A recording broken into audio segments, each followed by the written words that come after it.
자, 구약성경 39페이지 창세기 27장의 말씀입니다. 창세기 27장 30절에서 35절까지의 말씀, 그리고 41절에서 45절까지 이렇게 두 부분을 보도록 하겠습니다. 먼저 창세기 27장 30절에서 35절까지의 말씀 먼저 우리 읽도록 하겠습니다. 30절부터 35절까지입니다. 같이 읽습니다. 시작. 이삭이 야곱에게 축복하기를 마침에 야곱이 그의 아버지 이삭 앞에서 나가자 곧 그의 형 에서가 사냥하여 돌아온지라. 그가 별미를 만들어 아버지에게로 가지고 가서 이르되 아버지여 일어나서 아들이 사냥한 고기를 잡수시고 마음껏 내게 축복하소서. 그의 아버지 이삭이 그에게 이르되 너는 누구냐? 그가 대답하되 나는 아버지의 아들 곧 아버지의 맏아들 에서로소이다. 이삭이 심히 크게 떨며 이르되 그러면 사냥한 고기를 내게 가져온 자가 누구냐? 네가 오기 전에 내가 다 먹고 그를 위하여 축복하였은즉 그가 반드시 복을 받을 것이니라. 에서가 그의 아버지의 말을 듣고 소리질러 슬피 울며 아버지에게 이르되 내 아버지여 내게 축복하소서. 내게도 그리 하소서. 이삭이 이르되 내 아우가 와서 속여 내 복을 빼앗았도다. 41절에서 45절까지도 같이 읽겠습니다. 시작. 그의 아버지가 야곱에게 축복한 그 축복으로 말미암아 에서가 야곱을 미워하여 심중에 이르기를 아버지를 곡할 때가 가까웠은즉 내가 내 아우 야곱을 죽이리라 하였더니 맏아들 에서의 이 말이 리브가에게 들리매 이에 사람을 보내어 작은 아들 야곱을 불러 그에게 이르되 내 형 에서가 너를 죽여 그 한을 풀려 하니 내 아들아 내 말을 따라 일어나 하란으로 가서 내 오라비 라반에게로 피신하여 내 형의 노가 풀리기까지 몇 날 동안 그와 함께 거주하라. 내 형의 분노가 풀려 내가 자기에게 행한 것을 잊어버리거든 내가 곧 사람을 보내어 너를 거기서 불러오리라. 어찌 하루에 너희 둘을 이르랴. 하나님의 말씀입니다. 아멘. 창세기 27장 우리가 참 잘 알고 있는 내용이죠. 이삭, 리브가 두 부부가 쌍둥이를 낳았습니다. 에서와 야곱이라는 쌍둥이를 낳았는데 이 쌍둥이를 참 둘 다 잘 공평하게 사랑을 해줬으면 좋으련만 아버지 이삭은 큰아들 에서를 더 사랑했고 어머니 리브가는 작은 아들 야곱을 더 사랑을 했습니다. 이제 이게 이 가정에 어떻게 보면 이런 모든 불행을 싹 틔운 그런 근본이라고 할 수 있죠. 하나님이 공평하신 하나님이시라는 것을 우리가 너무도 잘 알고 있기 때문에 또 우리의 자녀들이 여럿이 있다 할지라도 공평한 사랑을 베풀어야 하는 것이 우리 부모로서의 어떻게 보면 의무라고 할 수 있겠죠. 이 창세기 27장에는 아주 여러 번 등장하는 단어가 있는데 바로 이 축복이라는 단어입니다. 이걸 창세기 27장의 축복이라는 단어를 세보면요 무려 22번이나 축복이라는 단어가 등장을 해요. 어떤 단어가 여러 번 등장을 했다, 그것이 아주 중요한 의미를 가지고 있다 하는 그런 뜻이죠.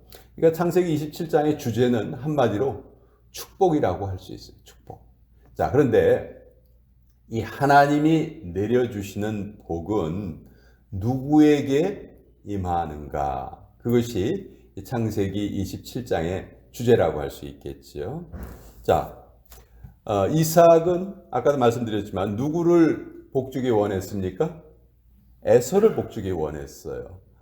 그런데 에서도 마찬가지로 아버지의 복을 받기를 원했죠. 근데 하나님은 누구에게 복을 주셨죠? 야곱에게 복을 주셨어요. 그러니까 이걸 보면 사람이 아무리 복을 받기 원한다 할지라도 그 복을 내려주시는 주체는 바로 하나님이시다. 하나님이 원하시는 자에게 복을 내려주신다 하는 것을 우리가 알 수 있죠. 하나님은 누구에게 복을 주시는가? 바로 택한 자에게 복을 주세요. 리브가는 이 쌍둥이를 낳기 전에 이미 이 쌍둥이들이 자기 뱃속에서 싸웠어요. 그렇죠? 그때 하나님이 리브가에게 무슨 말씀을 주셨냐 하면 두 국민이 내 태중에 있구나. 두 민족이 내 태중에서 나누이리라. 이 족속이 저 족속보다 강하겠고 큰 자가 어린 자를 섬기리라. 이것이 리브가가 이 두 쌍둥이를 낳기 전에 이미 하나님께 들은 응답이에요. 그러니까 리브가는 하나님의 복이 누구에게 있다는 것을 알고 있었죠. 누구에게 있었습니까? 바로 작은 아들 야곱에게 있다 하는 것을 알고 있었죠. 그러니까 이 이삭이 이제 죽을 때가 가까웠다 하는 것을 느끼고 아들을 불러서 복을 주려고 하죠. 근데 이때 이삭의 모습을 보면요, 좀 일반적인 모습과 달라요. 무슨 얘기냐면 일반적으로 이스라엘 사람들의 풍습은 뭐냐면 자기가 죽을 때가 가까워오면 자녀들을 다 부릅니다. 다 불러서 그 자녀에게 하나씩 하나씩 다 복을 빌어요. 나중에 야곱이 죽을 때 그렇게 하죠. 12아들을 다 불러가지고 하나씩 하나씩 다 복을 내리잖아요. 그런데 이삭은 그러지 않았어요. 원래 이삭이 복을 베풀려 하면 아들이 둘이 있으니까 둘을 다 불러야 됩니다. 근데 이삭은 어떻게 했냐면 에서만 따로 불러요. 야, 너 사냥 잘하지? 난 네가 사냥한 고기가 너무너무 맛있더라. 그러니 너 가서 사냥을 해라. 그리고 그것으로 내가 좋아하는 요리를 만들어. 그리고 내가 그것을 먹으면서 너에게 마음껏 복을 내릴 수 있게 해라. 이삭이 이 말을 에서에게만 했어요. 원래 이렇게 하면 안 돼요. 야곱도 같이 불러서 복을 내려야 돼요. 근데 이삭의 생각은 야곱은 자기가 별로 좋아하지 않으니까 부르지 않고 큰아들 에서에게만 복을 빌려는 그런 생각을 가지고 있었죠. 근데 이걸 누가 듣냐 하면 그 아내 리브가가 듣게 됩니다. 자, 리브가는 이 아이들이 태어나기 전에 이미 큰 자가 작은 자를 섬길 것이다 하는 하나님의 말씀을 알고 있었어요. 그래서 리브가가 이때 자기의 꾀를 냅니다. 사실 이것도 바른 행동이라고는 할 수 없어요. 하나님의 뜻은 반드시 하나님께서 하나님의 방법으로 이루어 주신다 하는 것을 리브가가 믿어야 하는데 리브가는 그러질 않았어요. 여기서 자기의 꾀를 냅니다. 그리고 그 자기가 낸 꾀 때문에 나중에 또 어려움을 겪기도 해요. 어떤 꾀를 냈냐 하면 야곱을 불러서 작은 아들 야곱을 불러서 그 형 에서처럼 변장을 시키죠. 성경에 보면 에서는 털이 많았고 야곱은 매끈했다. 그래서 양 가죽을 가져와서 야곱의 이 팔에다가 이렇게 씌웁니다. 씌워가지고 겉에서 만져보면 이게 털이 많은 것처럼 보이도록 그렇게 하고 또 자기 남편이 가장 좋아하는 그 요리를 다 만들죠. 그리고 혹시 그래도 자기 남편이 야곱과 에서를 야곱이 에서처럼 변장한 걸 알아낼까봐 어떻게 하냐면 큰아들의 옷을 가져다가 입힙니다. 그래서 큰아들의 채취가 나도록 그렇게 이제 변장을 시켜가지고 야곱이 이삭에게서 복을 다 받습니다. 28절에 이렇게 되어 있죠. 하나님은 하늘의 이슬과 땅의 기름짐이며 풍성한 곡식과 포도주를 내게 주시기를 원하노라. 29절 만민이 너를 섬기고 열국이 내게 굴복하리니 내가 형제들의 주가 되고 내 어머니의 아들들이 내게 굴복하며 너를 저주하는 자는 저주를 받고 너를 축복하는 자는 복을 받기를 원하노라. 자, 이것이 이삭이 야곱에게 한 축복인데, 사실 이삭은 지금 자기가 누구에게 축복하고 있다고 착각을 했냐면 에서에게 복을 내린다 착각을 하고 그 에서를 사랑하는 마음으로 모든 좋은 것을 다 복을 빌어 주었습니다. 그 이후에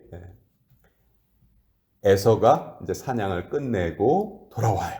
돌아와서 아버지에게 음식을 갖다 주니까 이삭이 깜짝 놀랐죠. 아니, 넌 누구냐? 내가 너인 줄 알고 이미 복을 다 베풀었는데 그럼 내 앞에서 복을 빼앗아간 자가 누구냐? 알고 보니까 이제 둘째 아들 야곱이 그랬다는 것을 알게 된 것이죠. 그래서 34절에 보면 에서가 그의 아버지의 말을 듣고 소리질러 슬피 울며 아버지에게 이르되 내 아버지여 내게 축복하소서 내게도 그리하소서. 근데 이미 속아서 축복을 하기는 했지만 이미 자기의 복이 다 야곱에게 갔다는 것을 이삭은 이제 깨닫게 된 것이죠. 그래서 결국 에서에게 내린 복은 복이라고도 할 수 없어요. 39절에 에서가 받은 복은 이렇습니다. 내 주소는 땅의 기름짐에서 멀고 내리는 하늘 이슬에서 멀 것이며, 그 야곱에게 한 말하고 정반대죠. 야곱에게는 뭐라고 했어요? 하늘의 이슬과 땅의 기름짐을 복을 베풀었는데 에서에게는 땅의 기름짐에서 멀고 하늘 이슬에서 멀 것이다.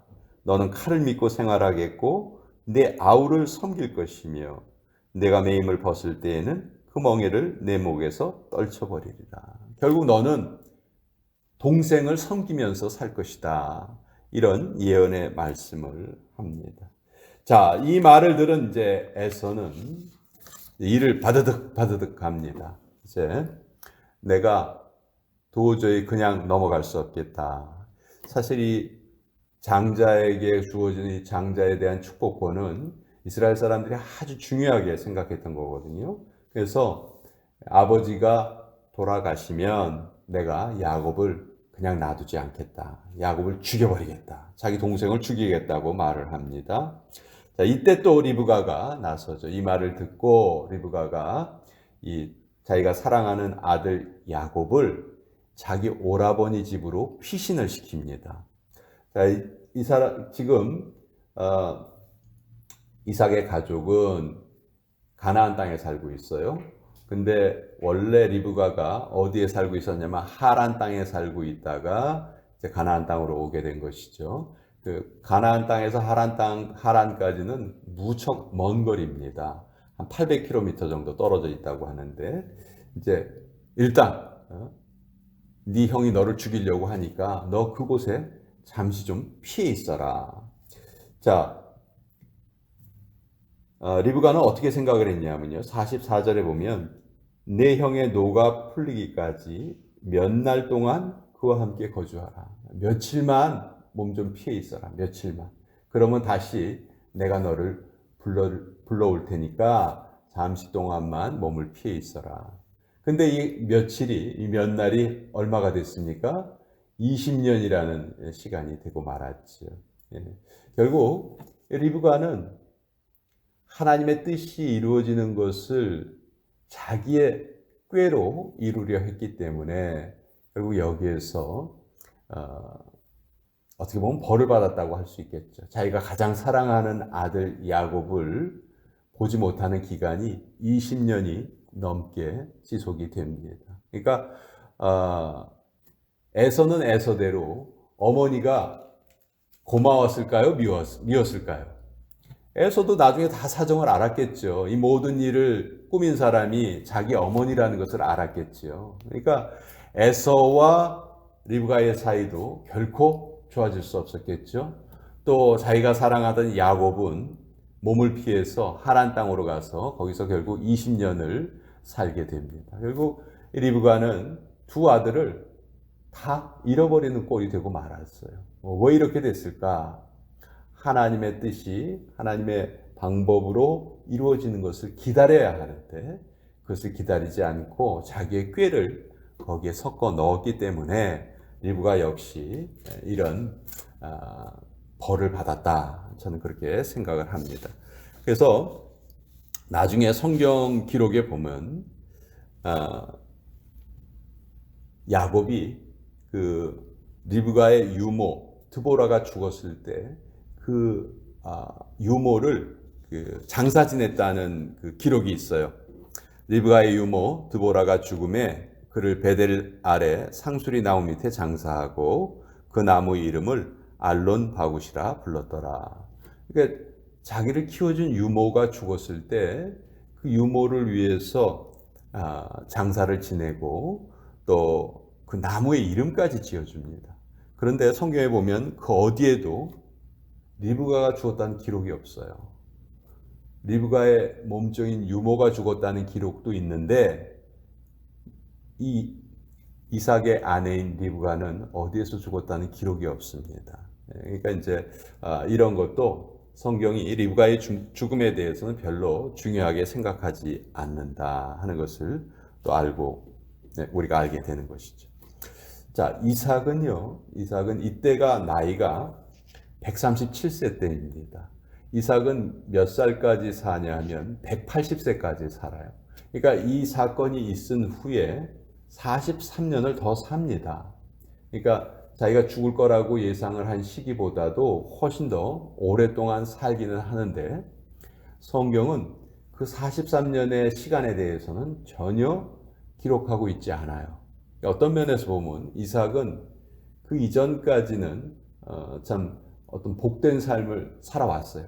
싸우지 않고 우물을 빼앗겨도 또 그것을 양보하고 다른 곳에 가서 우물을 파고 계속해서 하나님께서 또 복을 내리시고 거부가 되게 하시고 그런 물질적인 복을 누렸지만 이삭의 말년은 결코 영적이라고 할 수는 없을 것 같아요. 왜냐하면 그 하나님의 뜻을 정면으로 어기고 야곱이 아닌 에서에게 복을 베풀려 했다는 것을 봐서 그렇게 할 수가 있는 것이죠.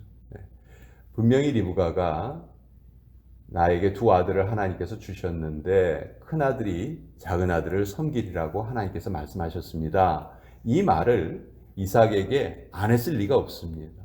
그러면 이삭은 이미 하나님의 뜻을 알고 있었다는 것이죠. 자, 이삭과 리브가의 잘못을 정리하겠습니다. 이삭의 잘못은 무엇인가? 하나님이 야곱을 택하셨다는 것을 알면서도 그것을 거역하려 했었죠. 자기가 더 사랑하는 에서를 택하려 했습니다. 이것이 이삭의 잘못. 리브가의 잘못은 하나님의 뜻이 야곱에게 있다는 것은 알고 있었는데 그것이 하나님의 방법으로 이루어질 때까지 기다리지 못하고 자기의 꾀로, 쉽게 말해서 거짓말을 한 것이죠. 거짓말로 자기의 남편을 속인 거잖아요. 그래서 그 거짓말을 했기 때문에 결국은 두 아들을 다 잃어버리는 그런 어려움을 겪게 된다. 그러니까 이것을 통해서 우리가 알 수 있는 것은 우리가 하나님의 뜻을 제대로 잘 분별할 수 있어야 된다. 두 번째, 그 뜻을 분별했다면 그 뜻이 반드시 하나님의 방법으로 하나님의 때에 이루어질 것을 우리가 믿고 기다려야 한다 하는 것입니다. 그래서 내일부터 대강절이 시작이 되죠. 대강절은 말 그대로 기다림의 계절이에요. 교회력에 보면 한 해의 시작이 대강절 첫 주일로부터 시작이 됩니다. 사람들의 쓰는 달력으로는 1월 1일이 새해 첫날이지만 우리 교회력으로는 내일 대강절 첫 주일이 한 해의 새로운 시작일이 되는 거예요. 우리는 예수님이 이 땅에 다시 온 것을 이미 믿고 또 다시 오실 예수님을 이제 기다리면서 지금 살아가죠. 그 기다림의 기간은 반드시 하나님의 방법으로 하나님의 때 이루어진다는 것을 우리가 믿는 것으로 이제 시작하는 것이죠. 그래서 창세기 27장을 통해서 하나님의 복은 하나님이 택하신 자에게 내리신다. 사람이 아무리 그것을 바꾸려 해도 하나님의 뜻은 결코 바뀌지 않는다. 또 사람이 어떤 꾀를 섞어서 그 뜻을 이루려 하는 것은 결코 바른 일이 아니다. 우리는 하나님의 방법이, 하나님의 뜻이 하나님의 방법대로 하나님의 때에 이루어질 것을 믿고 기다려야 한다 하는 것을 오늘 이 창세기 27장의 말씀을 통해서 우리 같이 한번 알아보았습니다. 자, 우리